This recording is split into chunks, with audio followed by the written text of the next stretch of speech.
시청자 여러분 안녕하십니까? 1월 16일 금요일 뉴스타트 1부 시작합니다. 윤석열 전 대통령은 비상계엄을 선포한 이후 관저에서 버티다가 체포됐습니다. 결국 윤 전 대통령은 당시 체포를 방해한 혐의로 재판에 넘겨졌는데 오늘 1심 선고가 나옵니다. 김지성 기자가 보도합니다. 큰 버스로 가로막힌 길목에서 대통령 경호처 인력과 경찰이 몸싸움을 벌입니다. 지난해 1월 3일 당시 현직 대통령에 대한 체포영장 집행 모습입니다. 경찰과 경호처 직원이 현장에서 관저 내부에서 몸싸움을 벌이고 있는 그런 상황입니다. 차벽과 인간띠로 삼중 저지선을 구축해 한남동 관저를 요새로 만든 윤석열 전 대통령은 물리력으로 수사기관이 법원에서 발부받은 체포영장 집행을 방해했습니다. 관저 주변에 철조망까지 둘렀지만 두 번은 막지 못했고 현직 대통령으로는 처음으로 체포돼 구속됐습니다. 불미스러운 유혈 사태를 막기 위해서 일단 불법 수사이긴 하지만 공수처 출석에 응하기로 했습니다. 특검 수사 결과 윤 전 대통령은 직접 경호처에 내란죄 수사권이 없는 공수처의 체포영장이 불법이라며 관저 진입을 막으라고 지시한 것으로 드러났습니다. 2차 체포영장 집행을 앞두고는 총이 있다는 걸 보여주라거나 경호원들이 경찰보다 총을 잘 쏜다는 언급까지 한 것으로 조사됐습니다. 실제로 당시 경호관들이 방탄 헬멧을 쓰고 총을 휴대한 상태로 이른바 위력 순찰을 하는 모습이 취재진의 카메라에 잡히기도 했습니다. 체포영장 집행을 막은 특수공무집행 방해 혐의에 더해 국무위원들의 심의권을 침해한 혐의 등으로 한꺼번에 재판에 넘겨진 윤 전 대통령은 오늘 비상계엄 선포 이후 법원의 첫 판단을 받습니다. YTN 김지선입니다. 오늘 진행될 윤석열 전 대통령의 체포방해 혐의 사건 1심 선고가 생중계될 예정입니다. 서울중앙지방법원 형사합의 35부는 오늘 오후 2시 열릴 윤 전 대통령의 특수공무집행 방해 등 혐의 사건 선고 기일에 대한 방송사의 중계 방송을 허가했습니다. 윤 전 대통령은 오늘 선고 기일에 직접 출석한다는 계획입니다. 무소속 강선우 의원에게 공천 헌금 1억 원을 건넨 혐의를 받는 김경 서울시 의원이 사흘 만에 경찰에 다시 출석해 16시간 넘게 조사를 받았습니다. 김 시의원은 오늘 새벽 1시 40분쯤 피의자 조사를 마치고 기자들과 만나 성실히 있는 그대로 말했다고 밝혔습니다. 이번 2차 소환조사에서 김 시의원은 지난 2022년 강 의원의 사무국장이었던 남모 씨가 먼저 공천 헌금을 제안했고 이후 강 의원에게 돈을 직접 줬다는 취지로 진술한 것으로 파악됐습니다.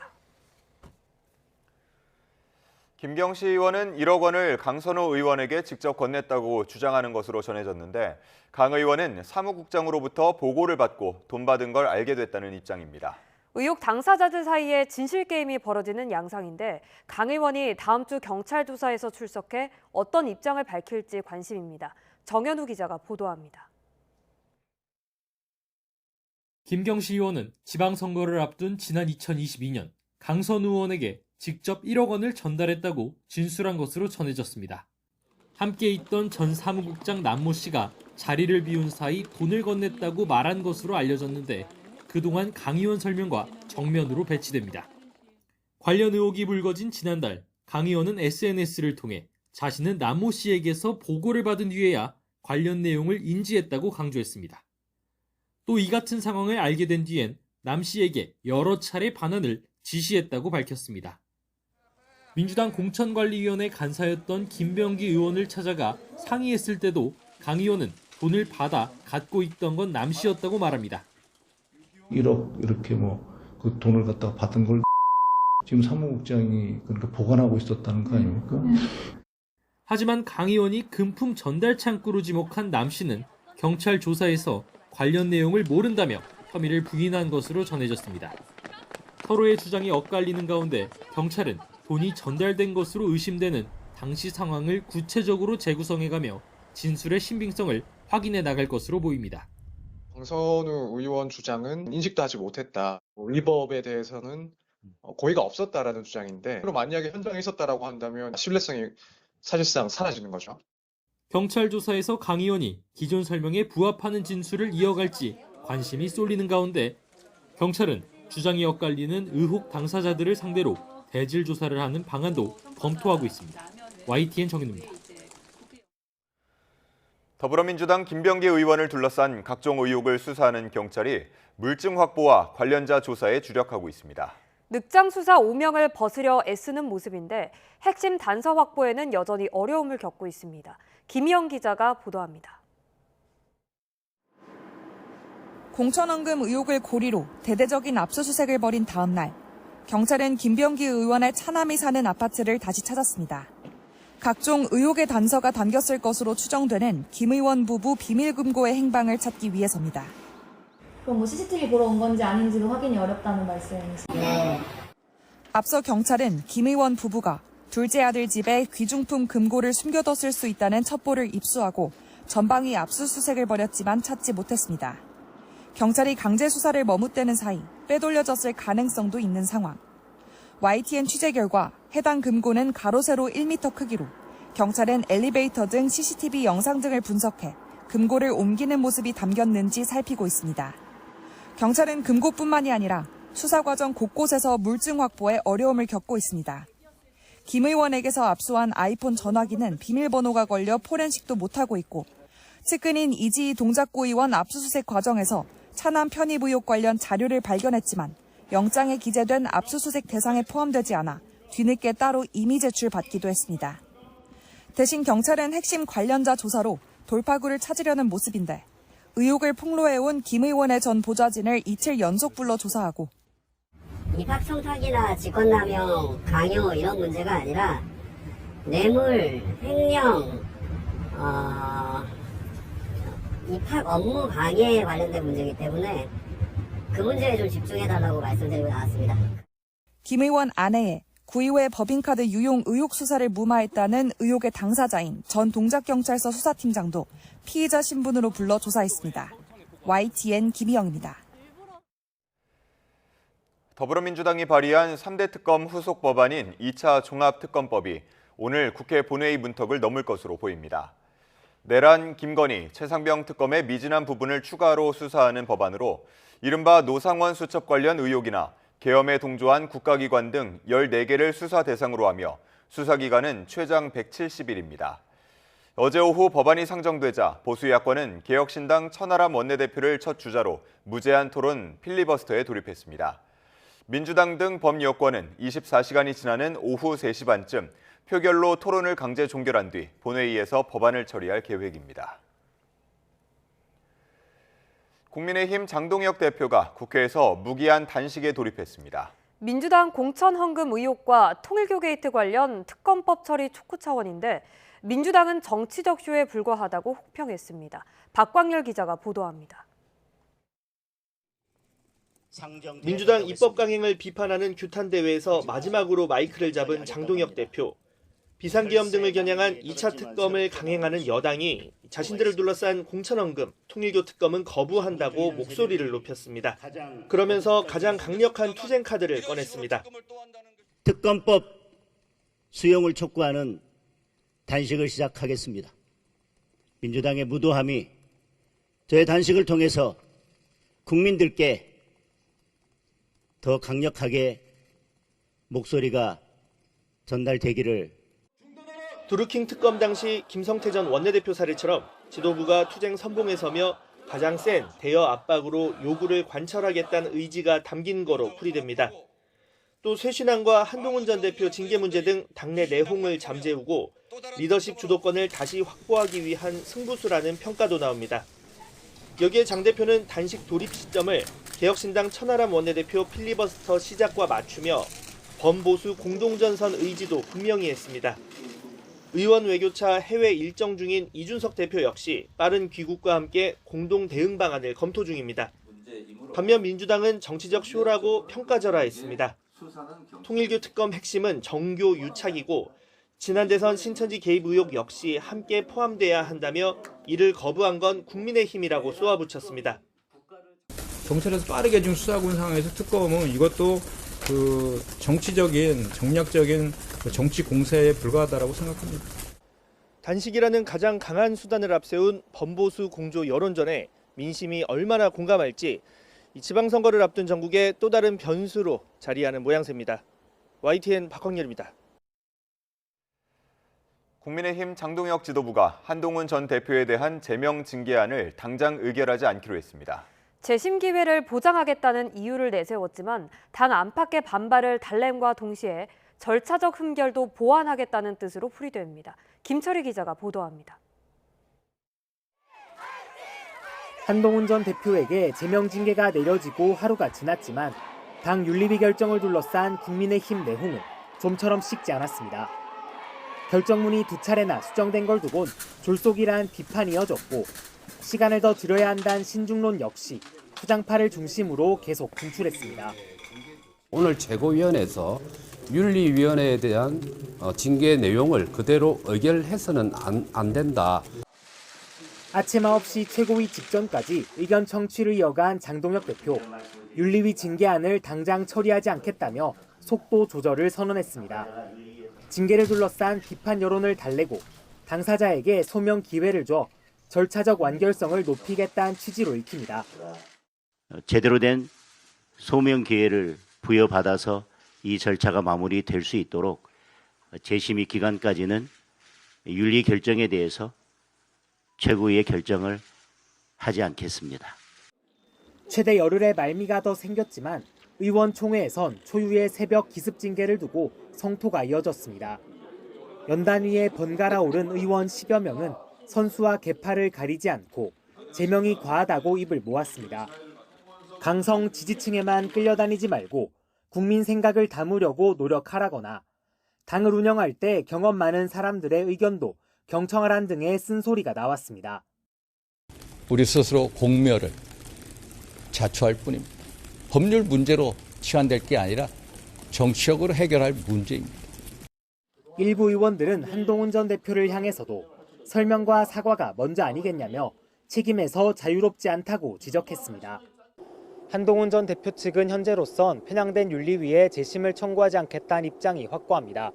다만 장동혁 대표 단식이란 변수까지 돌출한 만큼 의원들이 요구한 정치적 해법을 모색할 가능성도 완전히 배제할 수는 없다는 목소리가 나옵니다. YTN 김철입니다. 이번엔 오늘의 주요 재판 일정 살펴보겠습니다. 서울중앙지방법원은 오늘 김건희 씨에게 이유한 화백 그림을 건네고 공천 등을 청탁한 혐의로 기소된 김상민 전 검사의 결심 공판을 진행합니다. 김 전 검사는 지난해 2월 선거 공천과 공직 임명 등을 받기 위해 김건희 씨에게 1억 4천만 원 상당의 이유한 화백 그림을 제공한 혐의를 받습니다. 초등학교에서 교사로 근무하면서 고 김하늘 양을 흉기로 살해해 1심에서 무기징역을 선고받은 명재환에 대한 항소심 선고 공판이 오늘 열립니다. 앞서 검찰은 결심 공판에서 명 씨가 정신질환을 앓고 있었다고 하더라도 피해 아동을 잔혹하게 살해하는 등 범행의 중대성과 불량한 죄질이 희석될 수 없다며 사형을 구형했습니다. 지난해 역대 최악의 피해를 낸 경북 산불을 낸 혐의로 재판에 넘겨진 성묘객과 농민에 대한 1심 선고가 나옵니다. 대구지방법원 의성지원은 오늘 오전 산림보호법 위반 혐의로 기소된 54살 성묘객 A씨와 62살 농민 B씨에 대한 선고 공판을 진행합니다. 검찰은 앞서 열린 결심 공판에서 두 사람에게 산불 실화 혐의에 적용할 수 있는 가장 높은 형량인 징역 3년을 구형했습니다.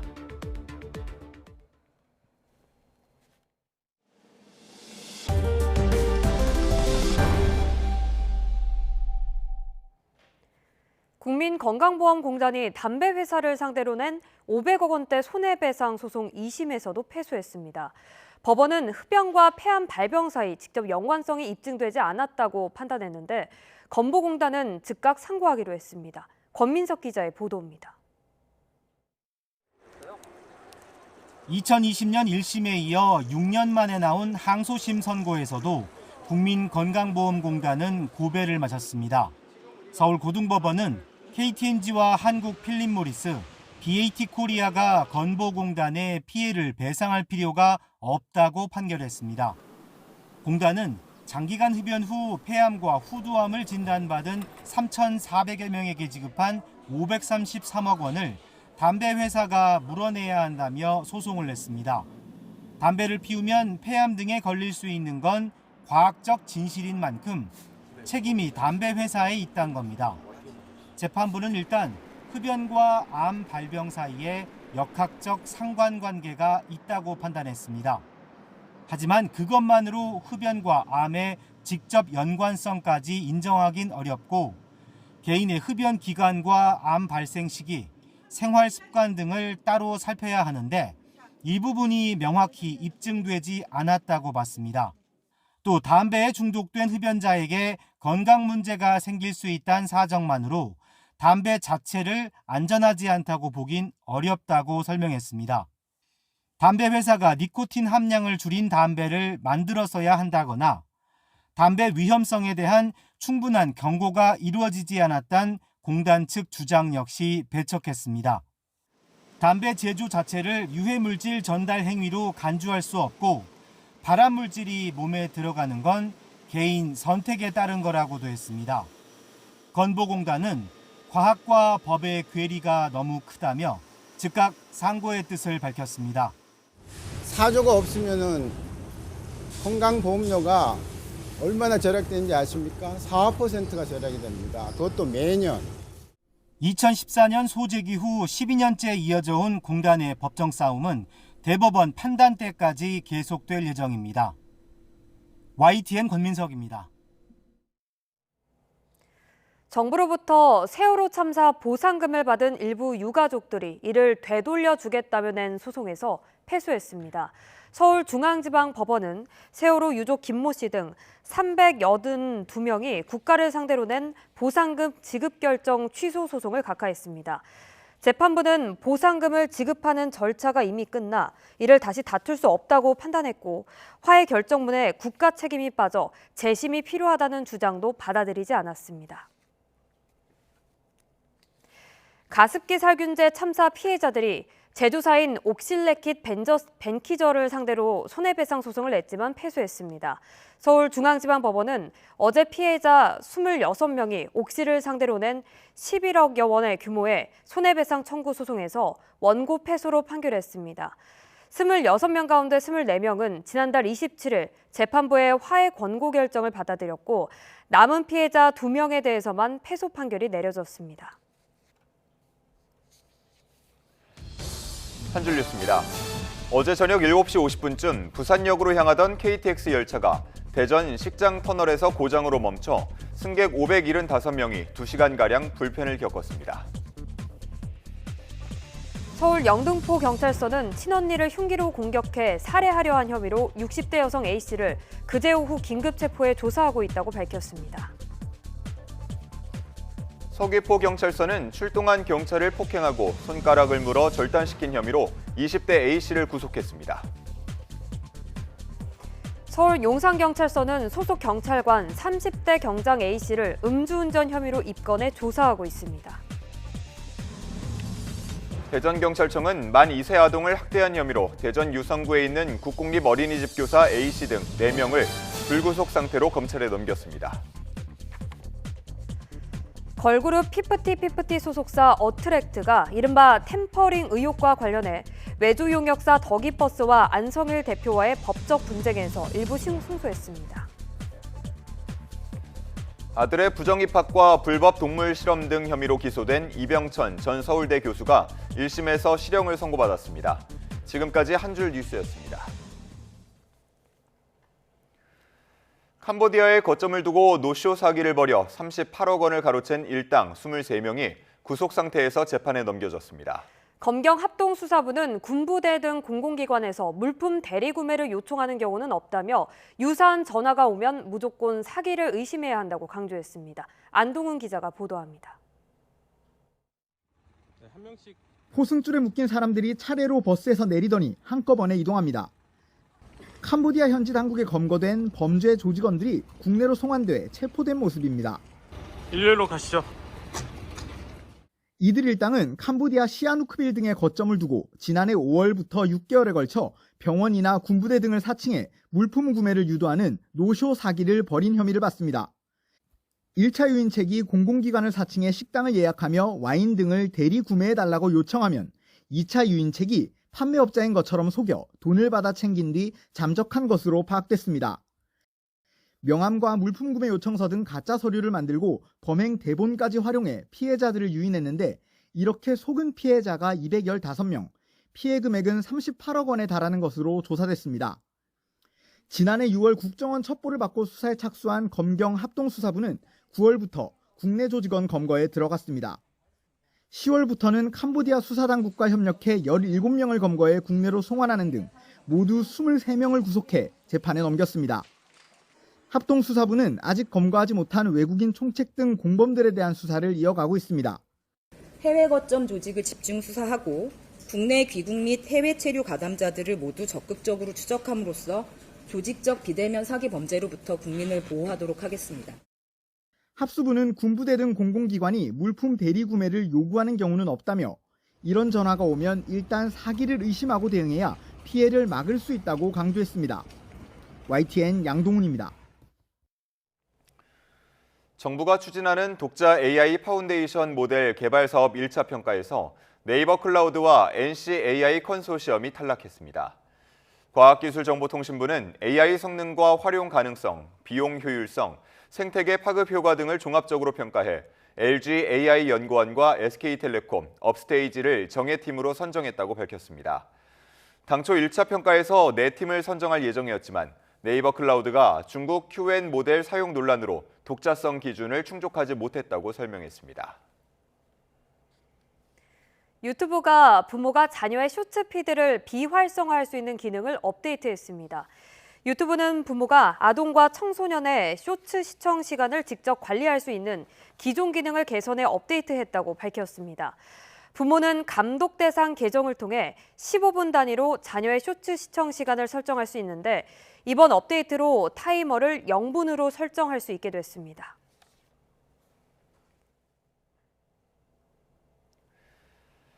어제 원달러 환율은 이례적인 미국 재무장관의 구두 개입으로 기세가 크게 꺾이나 싶었습니다.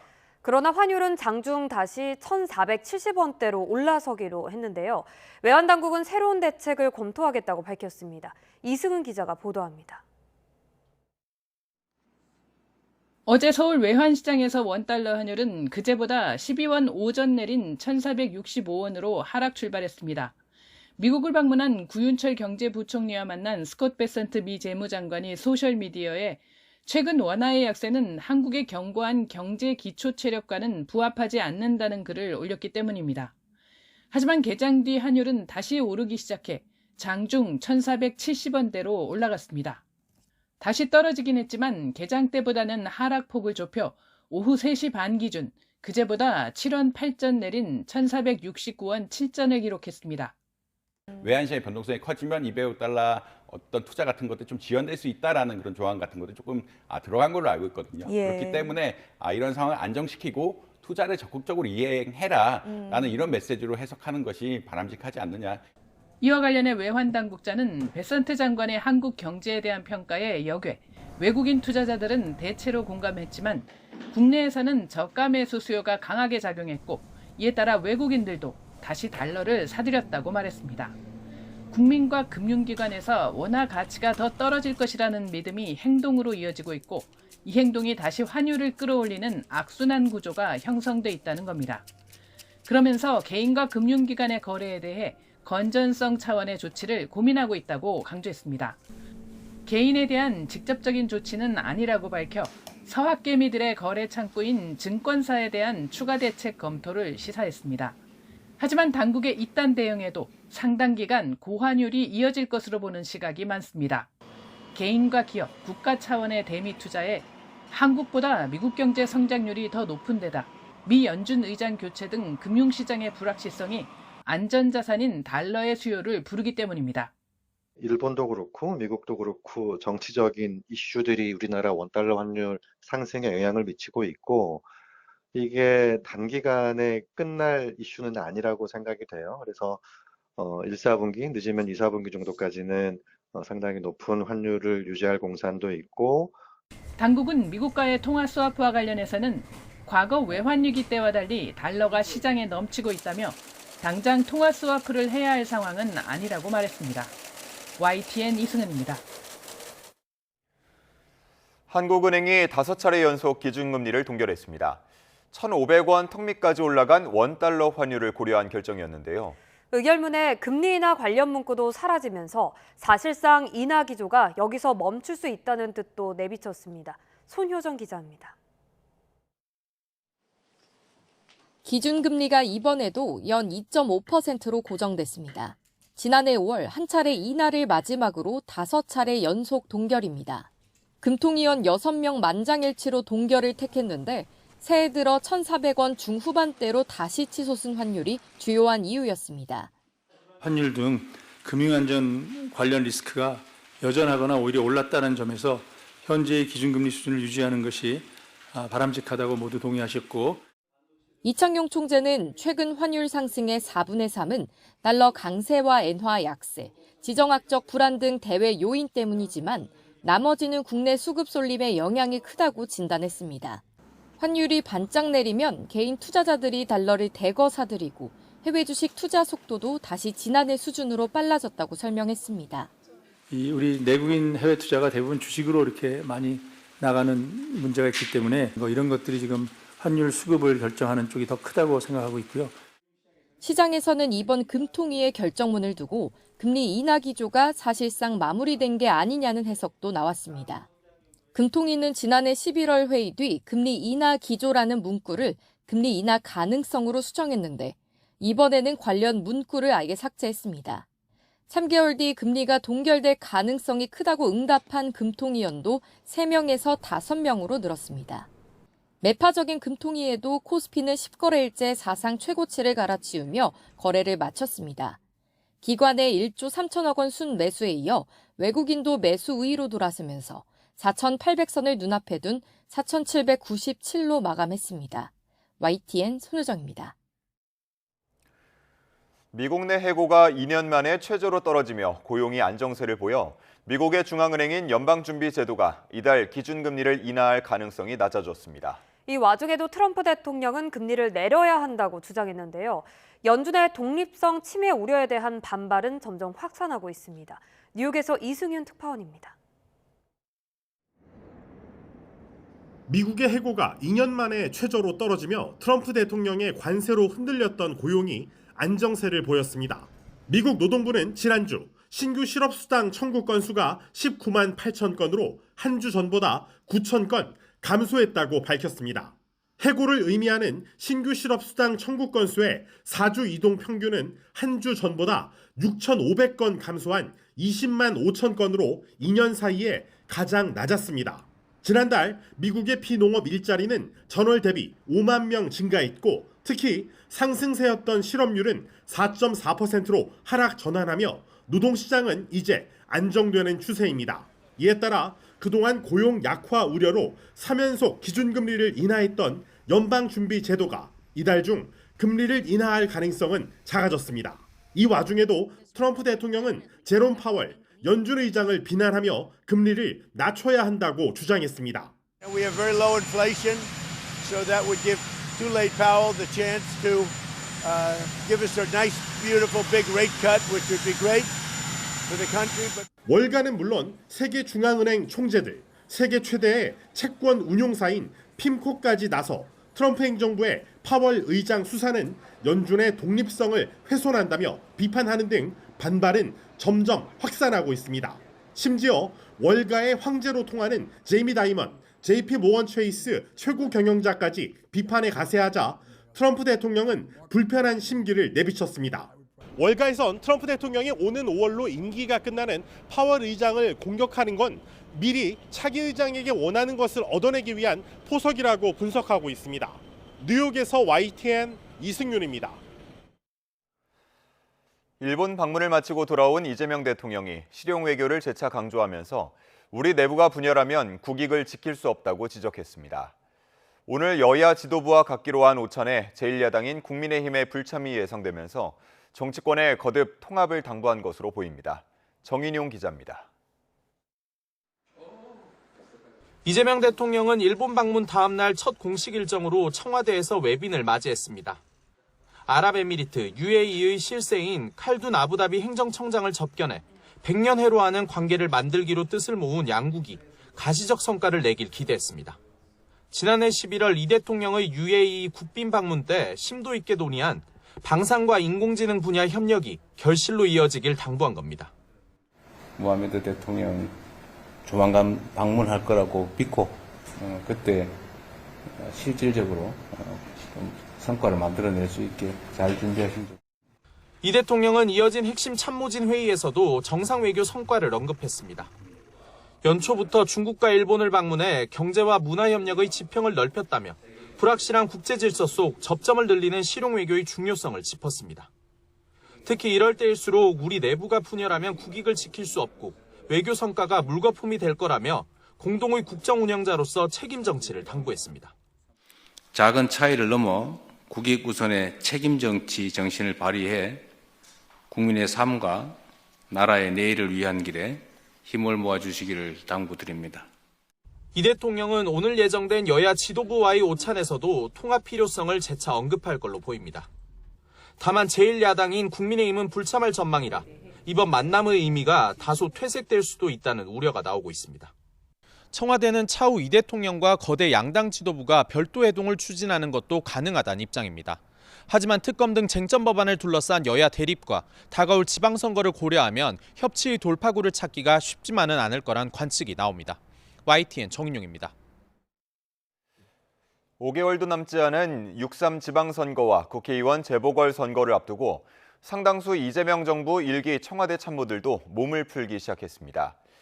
우상호 정무수석과 김병욱 정무비서관, 김남준 대변인 등이 유력한 후보군으로 우선 거론됩니다.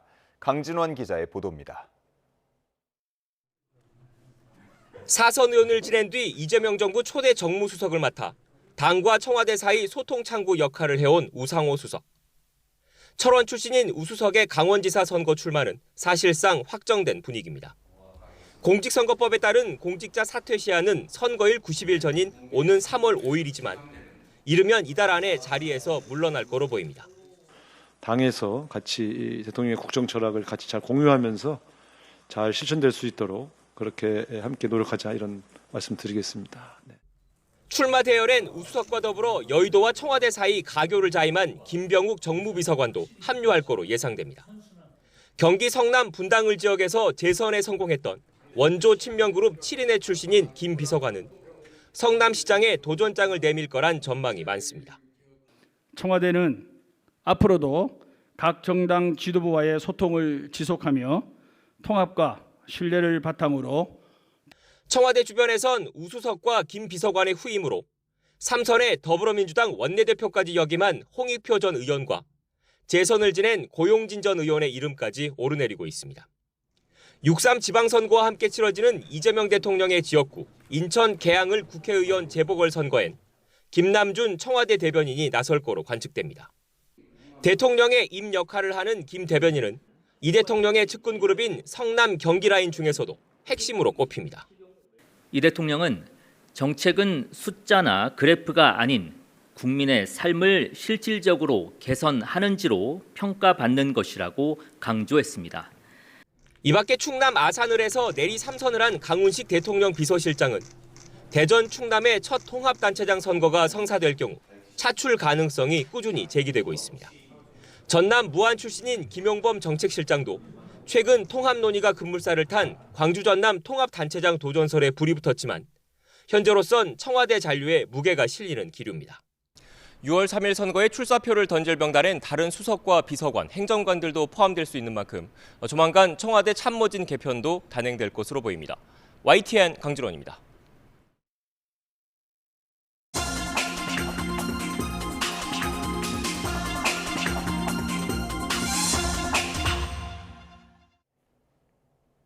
오늘의 글로벌 픽입니다.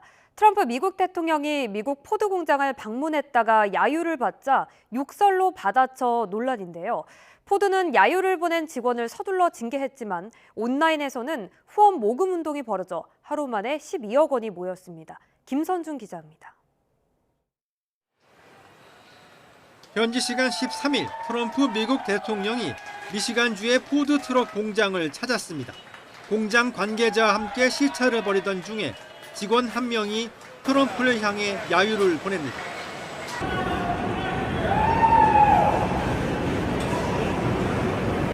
이른바 미성년자 성착취범 앱스타인 사건 처리에 대한 불만을 드러내는 건데 트럼프도 가만히 있지 않습니다. 곧바로 소리가 난 쪽으로 몸을 돌리더니 가운데 손가락을 펴는 손가락 욕설 동작을 취합니다. 입으로도 2차례나 욕을 내뱉습니다.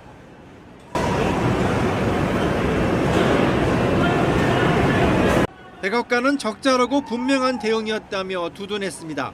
포드 측은 서둘러 해당 직원에게 정직 처분을 내렸습니다. 공장 안에서 부적절한 발언을 했다는 이유인데 회사 측의 성급한 조치가 오히려 문제를 더 키우고 있습니다.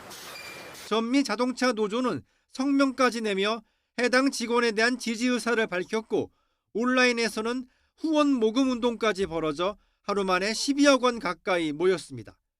트럼프는 앞서 전용기 안에서 불편한 질문을 하는 여성 기자를 향해 돼지라고 막말을 퍼부어 논란이 일기도 했습니다. YTN 김선중입니다. 태국 고속철도 공사장 열차 참사로 32명이 숨진 가운데 문제 공사업체가 맡은 다른 공사장에서 참사 하루 만에 비슷한 크레인 붕괴 사고가 다시 일어나 2명이 숨졌습니다. 외신과 현지 매체 등은 현지 시간 15일 오전 방콕 인근 사무사콘주의 고가도로 건설 현장에서 크레인이 도로로 추락해 민간인 차량 2대를 덮쳐 2명이 숨졌다고 보도했습니다. 사고 장소에서는 태국 대형 건설 회사 이탈리안 태국 개발이 고속도로를 확장하는 공사 중이었는데요. 전날 열차 참사가 발생한 고속철도 공사 시공사이기도 한 이 회사는 지난해 30층 빌딩 붕괴로 사망자 96명을 낸 건설 회사이기도 합니다. 국제우주정거장 ISS 운영 역사상 처음으로 건강 문제 때문에 조기 귀환하는 우주비행사 4명이 ISS를 떠나 지구에 무사히 도착했습니다. 미국과 일본, 러시아 국적의 우주비행사로 구성된 크루 11 팀원 4명은 스페이스X의 드래곤 우주성에 탑승해 ISS에서 지구를 향해 출발했으며 미국 캘리포니아 인근 해상에 안착했습니다. 이들은 지난해 8월 지구를 떠나 6개월여간의 활동 후 귀환할 예정이었지만 예상치 못한 건강 문제로 한 달 반 정도 이르게 지구로 돌아오게 됐습니다. 지금까지 글로벌 PD였습니다. 충남 서해안의 맛을 품은 새조개 축제가 이번 주말 홍성 남당항에서 열립니다. 쫄깃한 식감이 일품인 새조개는 겨울철 대표 별미로 손꼽혀 관광객들의 눈길을 끌고 있습니다. 오승훈 기자입니다. 껍질을 벗겨내자 새부리 모양을 닮은 뽀얀 조갯살이 드러납니다. 부드러우면서도 쫄깃한 식감과 담백한 감칠맛이 특징인 충남 서해안의 대표 별미 새조개입니다. 뜨끈한 국물에 살짝 데쳐 먹는 새조개 요리가 관광객들의 입맛을 사로잡았습니다. 서해안에 새조개가 나온다 해서 해마다 한 번씩 오게 됩니다.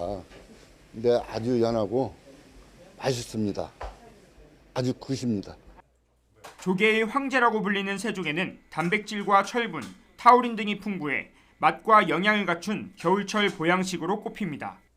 올해는 이게 어느 정도 물량도 많이 나오고 이게 새조개가 이제 겨울철 별미다 보니까 영양소도 좋고 맛도 좋고 지금 손님들이 많이 찾고 있어요. 지난해에는 충남 서해안의 새조개 생산량이 예년보다 5분의 1 수준으로 크게 줄어 축제가 일찍 마무리되기도 했습니다. 당시 잇따른 폭염에 해수면 온도가 급격히 오르면서 새조개가 집단 폐사했기 때문입니다. 올해는 해수면 온도가 적정 수준을 유지해 새조개 생산량이 크게 늘 것으로 예상됩니다. 지난해 생산량 감소에 따라 새조개 가격이 폭등하면서 비싸다는 민원도 잇따랐던 만큼 판매 가격도 낮추기로 했습니다. 상인들한테 바가지 요금이 아닌 정상적으로 편안히 드실 수 있도록 해서 깐 거 1kg에 9만 원씩 포장하시고 겨울철 대표 축제로 자리 잡은 새조개 축제는 17일부터 다음 달 22일까지 충남 홍성 남당항 일대에서 열립니다. YTN 오승훈입니다.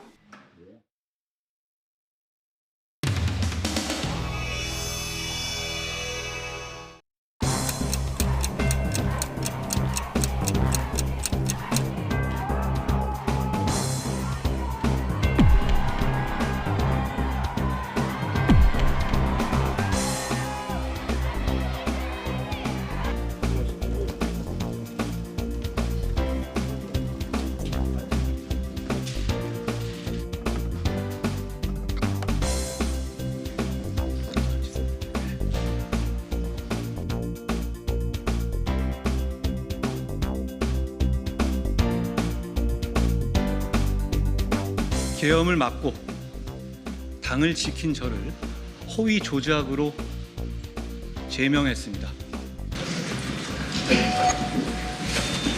또 다른 계엄이 선포된 것입니다. 국민, 당원과 함께 이번 계엄도 반드시 막겠습니다. 고맙습니다. 우리 좀 솔직해집시다. 이 문제는 장동혁 대표가 계엄을 막은 저를 찍어내기 위한 일을 하고 있는 것이다.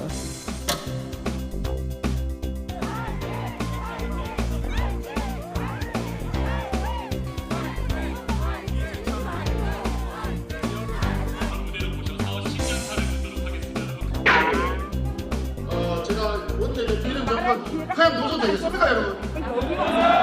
만날 수가 없어. 아니 부동산 문제 한번 생각해 보세요. 교양 있는 사람이 아니 저도 안 지금 엄청 걸렸지 않습니까? 개인적으로 당 대표가 만나줘요? 네?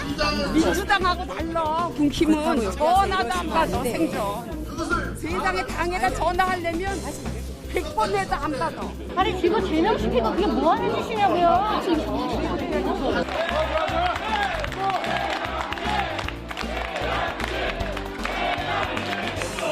당일각에서는 지도부가 만약에 이 징계를 강행하면 분당 가능성에 대해서 좀 언급이 나오는 것 같은데 이건 좀 어떻게 보여요? 분당 가능성을 누가 얘기하시나요?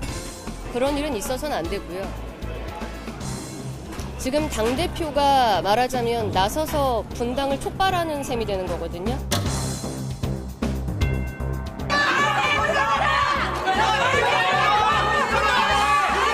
박영호 정신 차려라! 야! 자유통일당으로 가! 주진영 카운팅! 야! 자유통일당으로 꺼져라! 한동훈 전 대표가 충분히 소명의 기회를 부여받은 다음에 이 윤리위의 결정 절차가 마무리될 수 있도록 하기 위해서 한동훈 대표가 재심의를 청구할 수 있는 기간을 부여하는 것이 맞다고 봅니다. 재심의 기간까지는 최고위의 결정을 하지 않겠습니다.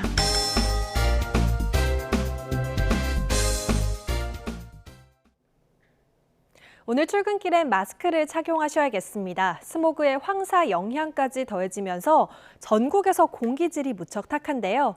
서울과 경남을 제외한 대부분 지역에는 초미세먼지 주의보도 내려졌습니다. 오늘 오전까지는 먼지 농도가 매우 나쁨 수준으로 오르는 곳이 많겠고 특히 중부지방에서 고농도 수준을 보이겠습니다. 충청과 전북 지역은 올겨울 처음으로 비상 저감 조치도 내려졌습니다. 오늘 밤 9시까지 5등급 차량 운행이 제한되고 공공기관은 차량 이부제가 시행됩니다. 또 사업장과 공사장 운영은 단축 조정을 해야겠습니다. 현재 안개까지 매우 짙어서 시야가 답답합니다. 서쪽을 중심으로는 가시거리가 200m 아래로 떨어진 곳이 많습니다. 차간 거리를 넉넉하게 두고 이동하셔야겠습니다. 오늘 하늘 자체는 맑게 드러나겠고요. 추위 걱정도 없겠습니다. 초봄처럼 온화했던 어제만큼은 아니지만 이번 주말까지 예년보다 온화한 날씨가 이어지겠습니다. 날씨였습니다. 이상으로 뉴스타트 1부 마칩니다. 잠시 후 2부가 이어집니다. 시청해주신 여러분 고맙습니다.